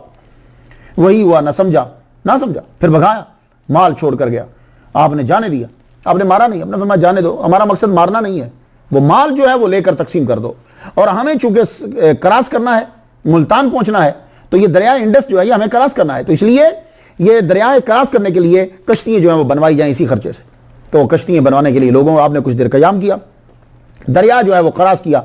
क्रॉस करने के बाद फिर आप मुल्तान पहुंच गए। अब ये मुल्तान जो है ये 1006 में हजरत महमूद गजनवी रहमतुल्लाह अलैह ने इसे फतह कर लिया था 1006 के अंदर। तो गोया के ये आदमी अगर कोई एतराज करे कि मसूद सलार गाजी रहमतुल्लाह अलैह, सलार मसूद गाजी रहमतुल्लाह अलैह जो है वो सल्तनतों पर कब्जा करने के लिए लश्कर लेकर निकले हैं, तो ये मुल्तान तो 1006 में हो चुका है, 1006 में। और इसी तरह ये जो लाहौर है ये 1001 में। ये उन इलाकों में ये सिर्फ तबलीग करने के लिए फिर रहे हैं। इसलिए मैं सियासतदानों से गुजारिश करना चाहूंगा और उन लोगों से भी जिनके यहां पूरी तारीख नहीं पहुंची, ये उन्हीं इलाकों में फिर रहे हैं जो इलाके पहले से सुल्तान महमूद गजनवी की फौज कर चुकी है। ये फतह करने के लिए नहीं कर रहे, ये तो सिर्फ बताने के लिए कि भाई देखो इस्लाम असल में ये है। तो आप जब मुल्तान पहुंचते हैं, अब मुल्तान में हिंदुओं और करामिता ने मिलकर आपको तंग करना शुरू कर दी। और आपने समझाया देखो राजा से बोलो मेरा मकसद तलवार चलाना नहीं है, कब्जा जमाना नहीं है, सिर्फ इस्लाम फैलाना है। तुम सब लोग आगे आगे से ही बाज गुजारो। मेरे मामू सुल्तान महमूद गजनवी को तुम पहले से ही बाज गुजार थे उनके, मगर उसने भी फौज हमला कर दी। उसने कहा शायद कब्जा करना चाहते, उसने हमला जब किया तो अब देखो जब सर पे पड़ती है तो दर्द तो होती है, हाथ तो फिर उठता है। फिर हाथ उठा, लेकिन ये हाथ दिफा के लिए उठा। ये वहां से भागा, बहुत सामान छोड़कर भागा। वो सामान आपके हाथ लगा, आपने कुछ लश्कर को दिया, कुछ आपने वहीं मुल्तान के लोगों में बांट दिया। मैं लगे जाओ ये लो। अब जब वो मुल्तान में थे तो मौसम में बरसात शुरू हो गई। मौसम बरसात का मौसम मैंने मुल्तान में देखा है। अभी मुल्तान भी मैं गया हूं, मेरे दोस्त होते हैं अख्तर शाह साहब। इफ्तिताह था एक मस्जिद का, तो प्राइम मिनिस्टर सैयद रजा शाह गिलानी, उनके साथ मेरी तकरीर थी। पाकिस्तान के जो प्राइम मिनिस्टर थे पहले। बहुत खूबसूरत इलाका लगा मुझे मुल्तान का। तो मुल्तान के इलाके में अब बारिश हो गई। जब बारिश शुरू हुई, वहां गर्मी बहुत पड़ती है, बारिश हुई तो 4 माह तक सलार मसूद गाजी रहमतुल्लाह अलैह ने क़याम किया। अल्लाह अकबर जल्ल शाह। मुल्तान से फिर अजूदन की तरफ चले सलार मसूद गाजी। अजूदन जो है उसको आज के दौर में उसे पाक पतन कहा जाता है, और यह बाबा फरीदुद्दीन गंजे शक्कर रहमतुल्लाह अलैह की जगह है। अल्लाह अकबर जल्ल शाह। आपकी वजह से वो पाक होगी, पाक पटन। तो यहां आपने 1 साल कयाम फरमाया है, जहां बाबा फरीदुद्दीन गंजे शक्कर रहमतुल्लाह अलैह का मज़ार पुरअनवार है। 1 साल सलार मसूद गाजी रहमतुल्लाह अलैह। मैंने वहां 2 दफा जियारत की है। अब मैं उस पर तकरीर भी मैं कर चुका। यहां से फिर आप दिल्ली की तरफ रवाना हो, तो आपने जो रूट इख्तियार किया वो ये था, रास्ते में भटिंडा आता है। भटिंडा रियासत पटियाला में रुके। मेरे दोस्त हैं, हमारे सुनने वाले हैं, वो लाल सिंह जी हैं। तो उनसे मैं आज पूछ रहा था, मैं कह रहा था ये भटिंडा आपसे कितनी दूर है? तो कहने लगे खैरियत है पीर जी। मैं नहीं, वैसे ही पूछ रहा हूं, लेक्चर में बयान करना है। तो भटिंडा जो है रियासत पटियाला में रुके, और ये इलाका भी महमूद गजनवी के अंडर था। अब देखिए आप ना, आप ये नहीं कह सकते कि ये कैसे वली कामिल है ना, नहीं, ये एक जबरदस्त मुबल्लिग है। उस दौर के अंदर ये जरूरत थी। अगर फर्ज कर लो सलार मसूद गाजी रहमतुल्लाह अलैह आप काहिलर के अंदर बैठ जाते या कनौज में बैठ जाते, बैठ कर बाद के आने वाले औलिया कराम का तरीका अपनाते, तो बड़ा बहुत मुश्किल हो जाता। आपको उस दौर में तबलीग जो करना थी वो ये ड्यूटी थी आपकी। और औलिया कराम की ड्यूटी तरीका बदलता रहता है, ये बात याद रखिएगा। अब्दाल हैं 300 औलिया, 40 अब्दाल, 7 उताद, 5 अकताब, 1 कुतुब आलम। तो आप क्या समझते हो ये एक ही जगह पे बैठे होते हैं? नहीं, इनकी ड्यूटीज लगती हैं। कोई कहीं एक चश्मे ज़गन में कोई कहीं पहुंच जाता है, कोई कहीं पहुंच जाता है, और हर एक की ड्यूटी जो है वो डिफरेंट होती है। ये बात याद रखिएगा। कुछ अजीब सा लगेगा कि आपको कि हम सुनते आ रहे हैं कि एक वली कामिल एक ही जगह पे बैठ जाता। नहीं नहीं, ये वो दौर और था। उस दौर में वली इस तरह तबलीग करेंगे कि वो किसी पर अटैक नहीं करेंगे, लेकिन दिफा जरूर करेंगे। ये भी एक दौर आ जाता है। तो सलार मसूद गाजी रहमतुल्लाह अलैह उनमें से एक है। तो ये इलाका जो है महमूद गजनवी रहमतुल्लाह के अंदर था। आपने 1007 में इसे फतह किया था। ये भटिंडा रियासत पटियाला जो है, और रियासत अलौर आती है रस्ते में। यहां सलार मसूद गाजी रहमतुल्लाह अलैह ने तबलीग करी। अब आप देखिए कि अगर ये एक जगह पे बैठ जाते, यहां जब आपने तबलीग की तो यहां की सारी कौम जो है, राजपूत कौम जो है, वो इस्लाम लाई। उनके हाथ में बरकत के लिए एक झंडा होता था। आपने झंडा अता फरमाया उनको। वो झंडा आपके खानदान के अंदर जो है, वो राजपूतों के अंदर वो झंडा रहा। ये मेवाती जो है, म्यू जो है, मेरे वालिद ग्रामी के भी बहुत सारे मुरीद हैं। जातो टिब्बी के अंदर हैं हाफिज साहब, वो चौधरी थे, वो सारे वाली साहब के वो काफी मुरीद हैं वहां भी। मैं जाता हूं, उनकी जुबान जो है वो मेवाती, वो म्यू जो है।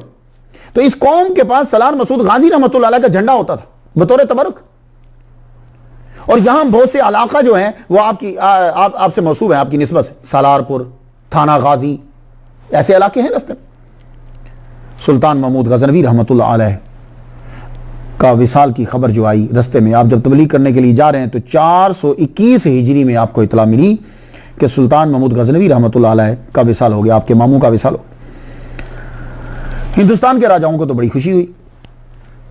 ज़ाहिर है उन्होंने 3 बार पहले हमला किया था, गजनी में कामयाब नहीं हुए, फिर इन्होंने हमला किया तो यहां काफी इलाके हुए थे, और यहां के हिंदुस्तान के जो राजा थे उन्हें बड़ी खुशी। अब गाजी सरकार जो है ये दिल्ली की तरफ जब बढ़े तो राजा महपाल जो हैं वो आपके मुकाबले पर आ गए। एक लश्कर जर्रार लाकर खड़ा कर दिया। हजरत महमूद गजनवी पे गुस्सा था, निकाला भांजे के ऊपर। 40 दिन तक वक्फे से आपके ऊपर हमले होते रहे, और आपके लश्कर को जो है वो जो चंद हजार पर मुश्तमिल था उसको घेर लिया गया। आपको आगे जाने नहीं दिया जा रहा। आपने काफी कहा देखो मैं ऐसा, मेरा मकसद बिल्कुल हरगिज़ नहीं है कि मैं तेरी दिल्ली पे कब्जा करना चाहता हूं। मैं तो यहां रुक के या तबलीग करते हुए मैं आगे जाना चाहता हूं।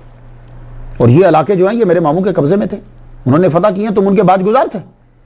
लेकिन नहीं, सलार सैफुद्दीन, बख्तियार मीर इज़्ज़ुद्दीन, मलक दौलत शाह और रजब सालार, ये भी आपके साथ आकर मिल गए। फिर एक बार राय महपाल जो है इसको दावत इस्लाम दी, उसने कबूल नहीं की।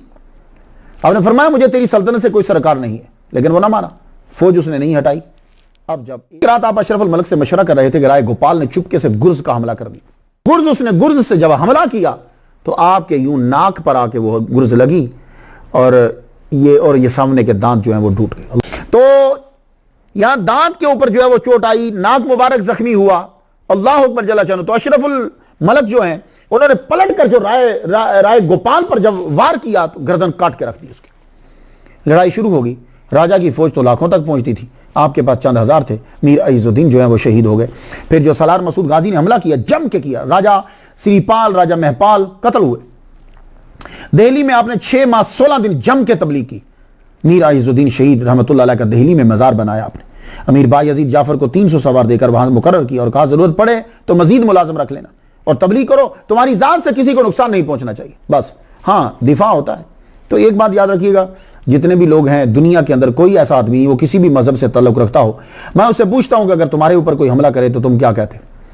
पूरी दुनिया के अंदर दावा था उन लोगों को जो भक्षु हैं, जो बुद्धिस्ट हैं, इन्हें यह दावा था कि हम किसी को कुछ नहीं कहते, हम जमीन की भी चीजों को नहीं मारते, हम जूता भी नहीं पहनते, हम कीड़ी को भी नहीं मारते। बर्मा में देख लीजिए उन लोगों ने किस तरीके से मारा। अब जो भी उनका कोई इतराज या जवाब जो भी कुछ होगा, लेकिन मैं आपसे यह कहना चाहता हूं दुनिया में कोई ऐसा नहीं है, कोई ऐसा नहीं है कि उसके ऊपर जब कोई अटैक होता है तो वो आगे से चुप करके बैठा हो।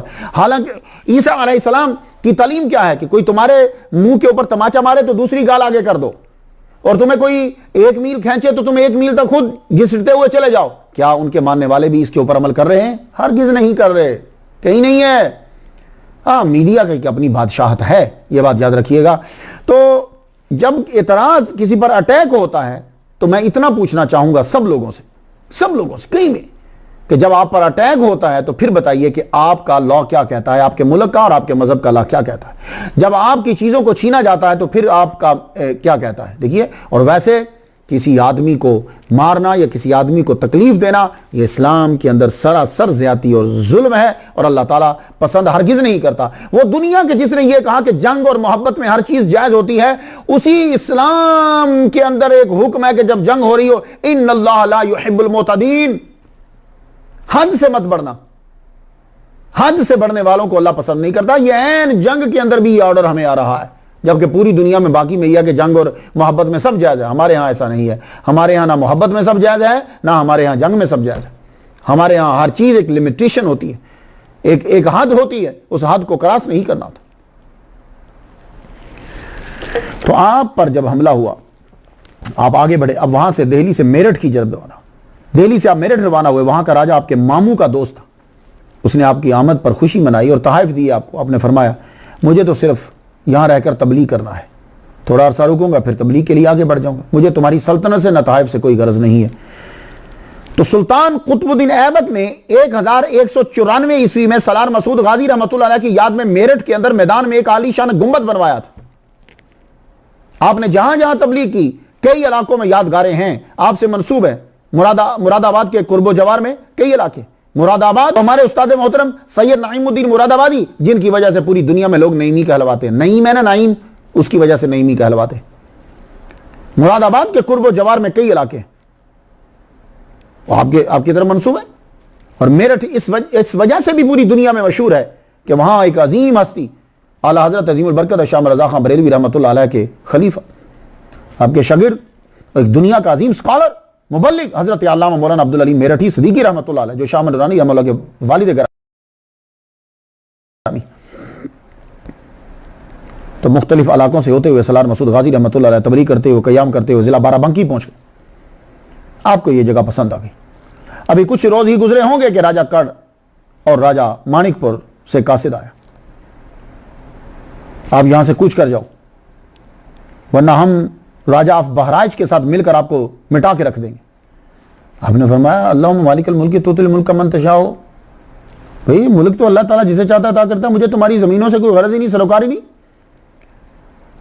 मुझे तो इन इलाकों में अल्लाह का नाम पहुंचाना है उसका पैगाम पहुंचाना है मुझे। मगर उनको महमूद गजनवी का बदला लेना था। सब राजाओं को गुस्सा वो था, क्योंकि राजा जयपाल जो है वो खुद को मारकर, उसने जो खुद को आग में जला लिया था। कुछ तो ये कहते थे कि ये तरीका था हिंदुओं के अंदर कि जो 3 जंगें हार जाए तो वो खुदकुशी कर ले, और कुछ ने कहा नहीं, उसने खुद को आग में जलाकर एक चिंगारी मुसलमानों के खिलाफ जो है वो भड़का दी थी। हालांकि राजा जयपाल को बावजूद इस बात के कि 3 बार उसने हमला किया सुल्तान महमूद गजनवी के ऊपर, सलार मसूद गाजी रहमतुल्लाह के मामू के सल्तनत पर 3 बार हमला किया, इसके बावजूद उन्होंने उसको छोड़ दिया था। लेकिन उसने वादा खिलाफी की, बदहदी की। तो गुस्सा राजाओं का था, महमूद गजनवी का। निकाल रहे थे, कहते मौका मिल गया कि आप सलार मसूद गाजी को मारो। तो जहां कहीं उन्होंने अपना दिफा किया, उनके मुरीदों ने, उनके चाहने वालों ने, मानने वालों ने जहां कोई थोड़ा सा दिफा किया, कह दिया कि ये लोग जो है ना वो ये मार रहे हैं लोगों को। राजा देव नारायण और राजा भोजपुत्र ने आपके कत्ल की साजिश बनाई, मगर वो साजिश जो है वो नाकाम हो गई। बंदा पकड़ा गया, वो बंदा जो है वो पकड़ा गया, उससे खत निकला, तो साजिश नाकाम हो गई। मगर यहां आपको एक खबर जो पहुंचती है, आपकी वालिदा माजिदा हजरत सुल्तान महमूद गजनवी रहमतुल्लाह अलैह की बहन 17 मोहल्ला का विसाल हो गया। आपका जस्ते अनवर जो है वो गजनी भेज दिया गया। तो सलार मसूद गाजी रहमतुल्लाह की वालिदा माजिदा जो है, उनकी कब्र जो है वो गजनी के अंदर है। तो इससे एक तब्दीली ये आई कि आपके वालिद ग्रामी सलार साहू गाजी रहमतुल्लाह आपके पास आ गए। उनका जब विसाल हुआ तो आपके वालिद ग्रामी सलार साहू रहमतुल्लाह काहिलर से हाकिमियत छोड़ दी, सब कुछ छोड़ दिया। आप टोटली अपने बेटे के साथ चलकर तबलीग पे निकल गए। अब हाकिमियत बिल्कुल टोटल खत्म कर दी। तो बहराज शरीफ में जाकर कयाम किया, आज जो बहराज शरीफ के नाम से मशहूर। तो इस शहर में तबलीग के लिए अपने चचा हजरत सलार सैफुद्दीन रहमतुल्लाह अलैह को भेजा। तो बहराज शरीफ के अंदर सैफुद्दीन रहमतुल्लाह को भेजा, मगर वहां के राजाओं ने आपको कत्ल करने के लिए घेरे में ले लिया। तो उनकी मदद के लिए खुद सलार मसूद गाजी रहमतुल्लाह बहराज पहुंचे। 27 रमजान 423 हिजरी को बहराज में पहुंच गया। यहां ज्यादा भेरों कौम जो है वो रहती थी, ये सूरज को पूजते थे। आपने हजरत सुलेमान अलैहिस्सलाम की सुन्नत अदा करते हुए इन्हें रोका। अनारकली तालाब के किनारे एक पत्थर था जिसमें सूरज की तस्वीर बनी हुई थी, बाला रख कहते हैं। हर इतवार को लोग जमा होते थे। आपकी आमद के होते ही राजा तो भाग गए, जंग टल गई। फिर आपने कई रोज उन लोगों को तौहीद का सबक दिया। दरख्त के नीचे आप बैठ जाते, वो जिस दरख्त के नीचे आप बैठे, आप कहने लगे मुझे इस दरख्त से खुशबू आ रही है, मोहब्बत की खुशबू आ रही है, और ये इस बात का इशारा था कि आपकी कब्र मुबारक यहीं बनेगी।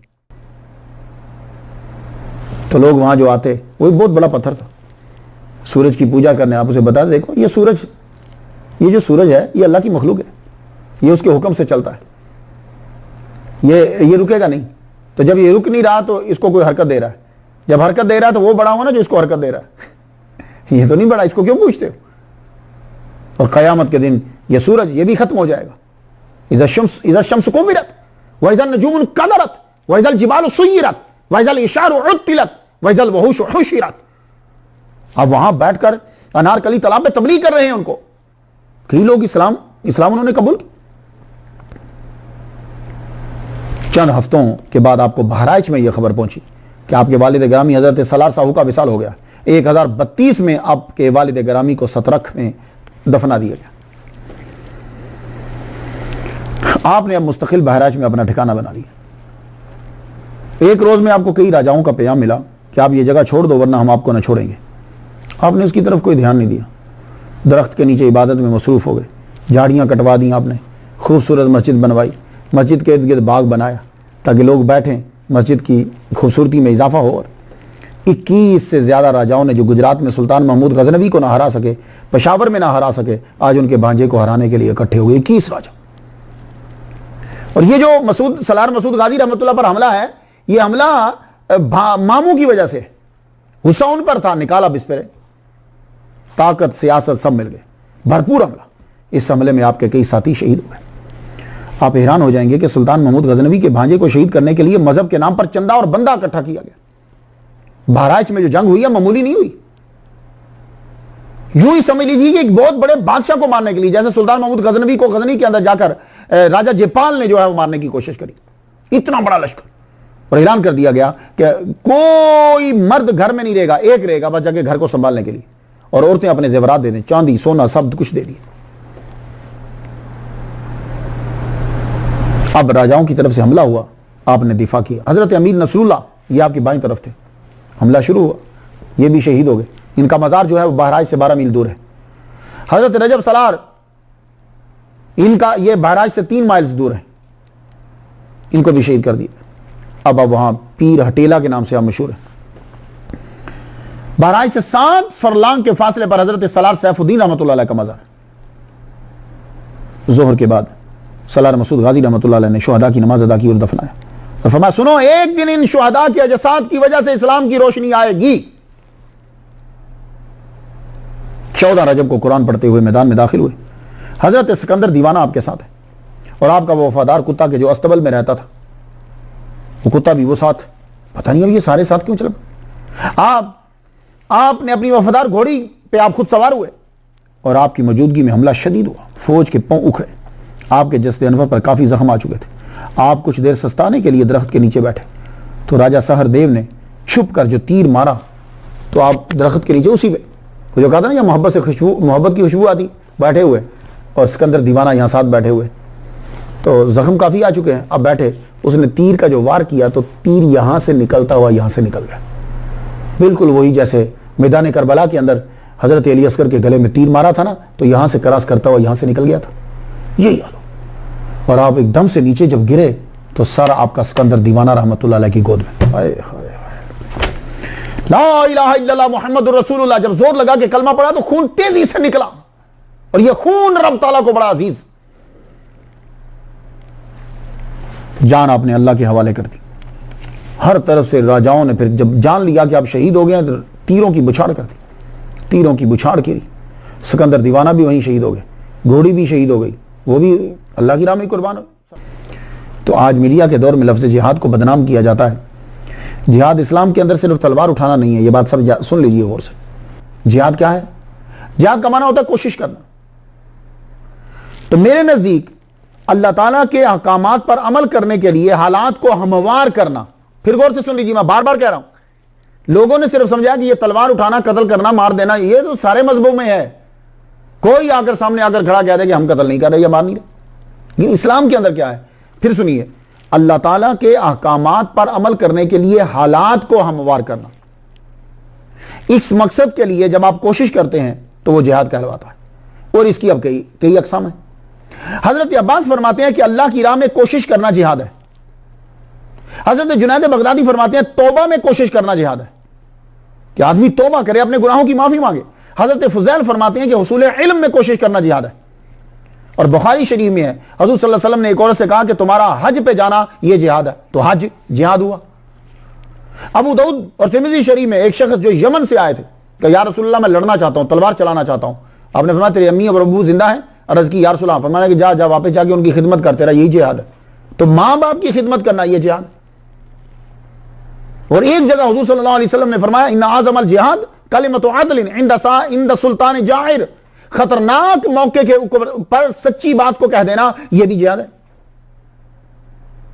और नमाज के बारे में हुजूर ने फरमाया कि यह जिहाद अकबर है। रजाना मिन जिहादिल असगर इला जिहादिल अकबर, हम जिहाद असगर से पलटे हैं जिहाद अकबर की तरफ, यानी नमाज पढ़ने जा रहे हैं। तो मुसलमानों को पहले नमाज का हुक्म हुआ, यानी यह है जिहाद अकबर। मेराज के अंदर उन्हें जिहाद अकबर का हुक्म हुआ, यानी नमाज पढ़ो तुम। उसके बाद जब ये मदीना शरीफ में गए और इनका जीना दुभर कर दिया गया, इनको कत्ल करने की कोशिश की गई, इन पर जुल्म किए गए, इनके बंदों को मारा गया, इनको मार मार के इनका चलना दुश्वार कर दिया गया, इनके मालों पे कब्जा कर लिया गया, तो फिर यह हुक्म हुआ, इजाजत दी गई उन लोगों को कि अब तुम अपना दिफा करो बिअन्नहुम ज़ुलिमू, इस वजह से कि जुल्म किए गए हैं। उज़िना लिल्लज़ीना युक़ातलूना बिअन्नहुम ज़ुलिमू। बस प्लीज देखिए कि आप खुद से स्टडी करें, मुसलमानों में और दूसरी कौमों के अंदर दुश्मनी मत डालिए। सारी दुनिया में काम सेम ही हो रहे हैं, तो बिला वजह क्यों दुश्मनी डाली? लोग ये एतराज़ करते हैं कि हज़रत सलार मसूद गाजी रहमतुल्लाह अलैह ने तलवार जो है वो क्यों उठाई, ये एतराज़ करते हैं लोग। अब ये कि सुल्तान सलार मसूद गाजी रहमतुल्लाह अलैह के साथ क्या हुआ, आपके साथ बंदे क्यों रहते थे, तो आप समाप्त कर लीजिए। इमामुद्दीन आपके मुबल्लिग थे, मानिकपुर में आपने भेजा इनको, मानिकपुर में। तो मानिकपुर में भेजा तो आपकी 6 बेटियों की इज्जत लूटने के लिए सारे लोग आ गए। आपने अल्लाह ताला से ये कहा कि अल्लाह ताला ज़मीन फाड़ दे और मुझे जगह दे। इस वक्त कोई मुसलमान नहीं जो मेरी मदद कर सके। वो 6 की 6 बेटियां ज़मीन के अंदर चली गई और आप भी चले गए। हर साल वहाँ हर साल मेला लगता है, 7 जुमेरात को 7 मेले होते हैं, ये आज भी है। हज़रत मीर इमादुद्दीन को तबलीग के लिए भेजा। आपने शेख सादुल्लाह शहीद रहमतुल्लाह से ये कहा कि अजान दो। वो अजान दे रहे थे, एक हिंदू आया, उसने आकर आपकी गर्दन काट दी। उसके बाद जब उनका जनाजा पढ़ने लगे तो हमला कर दिया। आपने नमाज छोड़कर जब दिफा किया, भाग गए, फिर नमाज पढ़ने लगे, सारों को आगे मार दिया, शहीद कर दिया। ये सलार मसूद गाजी रहमतुल्लाह के साथ हो रहा है। मियां मुबारिज आपने इनको भेजा दरियाए भकला के अंदर के किनारे पे तबलीग के लिए, उनको शहीद कर दिया गया। हजरत मलिक बख्तियार को कानौर में भेजा, वहां उन लोगों ने इनकी गर्दन काट दी। हजरत अमीर हसन महूना में है, तबलीग के लिए भेजा, आपकी गर्दन काट दी गई, शहीद कर दिया गया। मीर सैयद इज़्ज़ुद्दीन को म्यू भेजा, उनको शहीद कर दिया गया, लाल पीर के नाम से मशहूर है। और आपका एक मुबल्लिग आपने बनारस की तरफ भेजा, मलिक अफजल, उसको शहीद कर दिया गया, वहां गर्दन काट दी गई। हजरत मलिक अमर और तुगरल आपको भेजा गया, शहीद कर दिया गया। आपके एक और मुबल्लिग थे मीर सैयद कासिम, इन्हें भेजा मद्दोसर के अंदर, शहीद कर दिया, गर्दन काट दी। आपके एक और मुबल्लिग आपने भेजे गुलरुख रहमतुल्लाह अलैह, उनको शहीद कर दिया गया। हाजी शरीफ रहमतुल्लाह अलैह को अनीलपुरा में भेजा, शहीद कर दिया गया। मीर सैयद अब्दुल्ला आपको जिला लखनऊ में भेजा गया, शहीद कर दिया गया। हजरत उमर को, ये आपके एक मुबल्लिग थे, उनको जिला प्रतापगढ़ में भेजा गया, वहां शहीद कर दिया गया। अब आप मुझे बताएं, ये इतने बंदे मार दी, क्या ये तारीख में आपके ज़हनों में हैं? नहीं है ना? तो बस अब इसके बाद, इन दोनों चीजों के बाद, अब हजरत सलार मसूद गाजी रहमतुल्लाह अलैह का दिफा जो है वो फिर आपने मद्देनजर रखना है। तो क्या इनको छोड़ दे? नहीं। और आपको भी आखिरकार बहराइच में उस दरख्त के नीचे तीर मारा गया, यहां से तीर निकला, आप शहीद हो गए। शहीद जब हुए तो आपकी शहादत की खबर जो है वो पहुंची, वो किस तरह पहुंची? सैयद इब्राहिम जो आपके उस्ताद मोहतरम थे, आपको जब खबर पहुंची तो ये रात के टाइम पहुंची। अब तहज्जुद में इतना रोए, इतना रोए, इतना रोए, इतना रोए, आप एकदम से आपको ऊँग आई। आंख जब लगी तो क्या देखते हैं कि सब्जा ही सब्जा है, और सलार मसूद गाजी शहीद रहमतुल्लाह अलैह तशरीफ लाए हैं, सब हर तरफ सब्जा, और आपके साथी भी आप साथ हैं। मैं आगे बढ़ना ही लगा हूं तो कहने लगे उस्ताद मोहतरम रुक जाइए, आप कल हमसे मिलेंगे आके। हमारा जिस्म और हमारा दीवाना सिकंदर जो है, उसका जिस्म देखो, ये हमारे साथ ही, उसकी कब्र हमारे करीब ही बनाना। और वो जो हमारी घोड़ी जो शहीद हो गई अल्लाह ताला की राह में, उसको भी मुनासिब जगह ढूंढकर उसको भी उसी इहाते में दफना देना। अल्लाह अकबर। अब क्या हुआ, सैयद इब्राहिम उस जगह पहुंचे, सबकी कबूर बना रहे थे, तो अपनी भी साथी बना ली अपनी भी साथी बना ली, पहले से तैयार कर ली, लेकिन लोगों के पैसे लेकर नहीं, आपनी कब्र तैयार करवाई, खुद ही तैयार कर ली। वो जमीन खोद कर, कुछ होता ना बंदे पहले ही से तैयार कर लेते हैं करोड़ों रुपया लगाकर कि हम यहाँ दफन होंगे, नहीं, वो कब्र जो है जगह मिल जाए बस, मुझे कब्र जो है वो बना ली। अब फिर दोबारा आप जंग में शरीक हो गए, जंग में शरीक हुए आपने, अब पर हमला हुआ, आप भी शहीद कर दिए गए। आपकी कब्र जो है वो वहीं बनाएगी। ये मज़ार जो आपका इतना बड़ा नज़र आता है, ये कैसे बना? तो आपका मज़ार सैयद जमालुद्दीन रहमतुल्लाह अलैह ने बनाया। वो कब्र के ऊपर जो ये बाद में बड़ा जो है, ये बाद में बना। सैयद जमालुद्दीन रहमतुल्लाह अलैह ये भी अरब से आए थे। लोगों ने इनके सामने सलार मसूद गाजी रहमतुल्लाह अलैह की बड़ी तारीफ़ें की, बड़ी करामतें बयान की। आपने कहा अच्छा, बड़ी करामतें सुनी है। आप हिंद हिजरत करके तशरीफ़ लाए थे, ज़िला बाराबंकी में आप रहते थे, तो आपने एक रोज़ हाज़िरी दी और दुआ किया, अल्लाह ताला इनके सदक़े से मेरी बेटी को बीना कर दे। मेरी बेटी रोती है, उसकी आंखें नहीं हैं, वो देख नहीं पाती, मैं रोज़ा तमीर करवाऊंगा। सैयद जमालुद्दीन घर तशरीफ लाए, कुछ दिन गुजर गए, क्योंकि बेटी जो है, जिनका नाम भी ज़हरा बीबी है, उनका रोज़ा वहीं है, सलार मसूद गाजी रहमतुल्लाह के पास ही है। तो वो ख्वाब में ये देखती हैं कि आवाज़ आ रही है, मजमा लगा हुआ है, तो लोग कह रहे हैं कि सलार मसूद गाजी आए हैं, सलार मसूद गाजी आए हैं, ये लोग कह रहे हैं। तो कहती है कि मैं देख नहीं पाती, मेरी आंखें नहीं है, यानी बिनाई नहीं है, तो मैं देख नहीं सकती। तो मैं कह रही हूं कि काश के मेरी भी आंख होती तो मैं सलार मसूद गाजी रहमतुल्लाह अलैह को देख लेती। तो मैंने ऐसे महसूस किया कि जैसे कोई मेरे करीब है, तो वो मुझे लेके उनके करीब जा रहा है। तो मैंने कहा अल्लाह मुझे भी आंखें दे कि मैं भी इनको देख लूँ। तो अल्लाह ताला ने फ़ौरन से मुझे आंखें दे दी, तो मैंने आंखें खोल कर उन्हें देखा। अल्लाह अकबर जल्ला शान। तो ये वो ख्वाब बयान करती हैं कि मैंने उनको देखा, तो अल्लाह ने बिनाई अता फरमा दी। तो जब मैं पीछे उनके चली हूं तो इतने में मेरी आंख खुल गई। तो बीबी ज़हरा ने फिर कहा, अब्बा मैं उनके दरबार पे हाजिरी देना चाहती हूँ। वालिद ग्रामी ने एहतमाम किया, अब वहाँ पहुँची। फिर वहाँ सारा मज़ार का सिलसिला जो है वो जारी हुआ। सैफुद्दीन सरार गाजी रहमतुल्लाह का भी मज़ार आप ही ने तमीर करवाया है, और इस ख़ानदान सैयद ख़ानदान के बहुत सारे मज़ारात जो हैं वो वहाँ हैं। अब जब उनके मज़ार पर जाएँ तो बेशुमार रहमतें जो हैं वो आप पाएंगे। आप शहीद हैं, वली कामिल हैं, अव्वल मुबल्लिगीन में से। वहाँ हाज़िरी का तरीका क्या है सुन लीजिए सब लोग। वली कराम, वैसे तो औलिया सब जिंदा होते हैं, लेकिन कुछ औलिया ऐसे हैं कि जो शहीद हैं, कुरान की मोहर लग गई कि वो जिंदा है।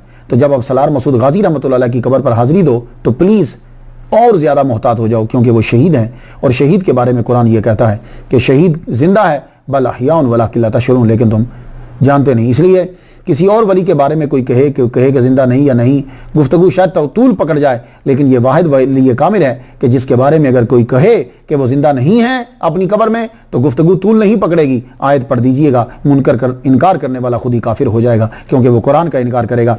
तो जब अशरफ जहांगीर सिमनानी रहमतुल्लाह अलैह, जिनकी वजह से हम अशरफी कहलाते हैं, जो भी जाए कम अज कम आधा घंटा दरबार के ऊपर रुके। ये अशरफ जहांगीर सिमनानी रहमतुल्लाह ने फरमाया, और सबको बता दीजिए कि आधा घंटा सलार मसूद गाजी रहमतुल्लाह अलैह की कब्र अनवर के करीब जरूर रुके, पढ़ता रहे पढ़ता रहे पढ़ता रहे पढ़ता रहे। कहते हैं इसलिए कि वहां इतने दौरानिये के अंदर सैयदना हजरत खदिर अलैहिस्सलाम जरूर हाजिरी देते हैं। अल्लाहु अकबर जल्ला शाह। चलो, अगर कोई पहचान ना सकेगा तो दामन की हवा तो पालेगा।